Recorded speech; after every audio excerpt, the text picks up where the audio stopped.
네, 이어서 환경 문제 짚어보겠습니다. 이 한국과 중국, 일본이 속한 동아시아는 오염물질을 많이 배출하는 지역으로 꼽힙니다. 이 때문에 동아시아의 대기 오염 실태를 파악하기 위해 국제 연구진들이 우리나라에 모여 조사를 시작했습니다.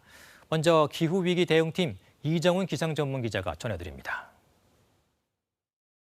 2019년 국가별 탄소 배출량 순입니다. 1위는 중국, 5위 일본, 우리나라도 9위에 이름을 올렸습니다. 모두 동아시아 지역이죠. 미세먼지 같은 대기오염 물질 배출량도 동아시아가 압도적입니다. 뿐만 아니라 동아시아에서 배출된 이런 기체들, 여름철 계절풍을 타고 전 지구로 퍼져나갑니다.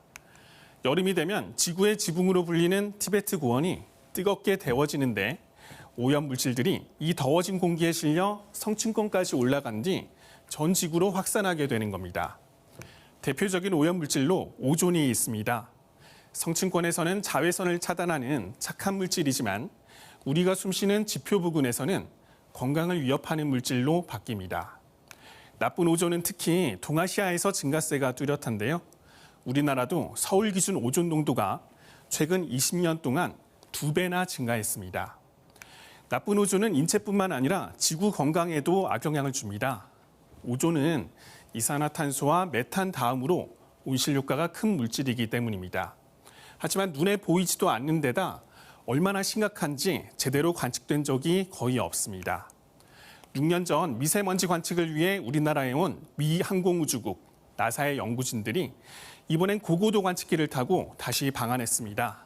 이 오존을 비롯해 동아시아의 대기오염 물질 관측을 위해서입니다. 계속해서 기후위기 대응팀 김세연 기상전문기자가 현장 취재했습니다.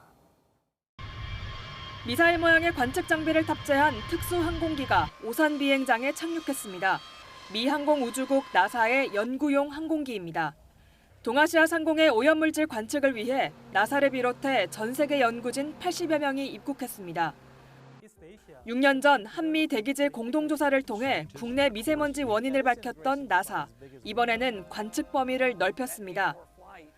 고도 15km 이상, 성층권 하층까지 날 수 있는 이 항공기들은 동아시아에서 배출되는 다양한 오염물질들을 관측할 예정입니다. 또 늦은 봄 미세먼지를 관측했던 1차 조사 때와 달리 한여름인 이달 말까지 관측을 진행합니다. 여름 계절풍을 따라 이동하는 오염물질을 조사하기 위해서입니다. Everything is being pumped to the top of the troposphere. Some of them get in the stratosphere. So once you get in the stratosphere, it's no longer a local system. It spreads out globally, horizontally in the stratosphere. So it's no longer vertically mixed. 해외 연구진이 항공기로 높은 고도에서 오염물질을 관측하는 사이 국내 연구진은 지상에서 조사를 진행합니다.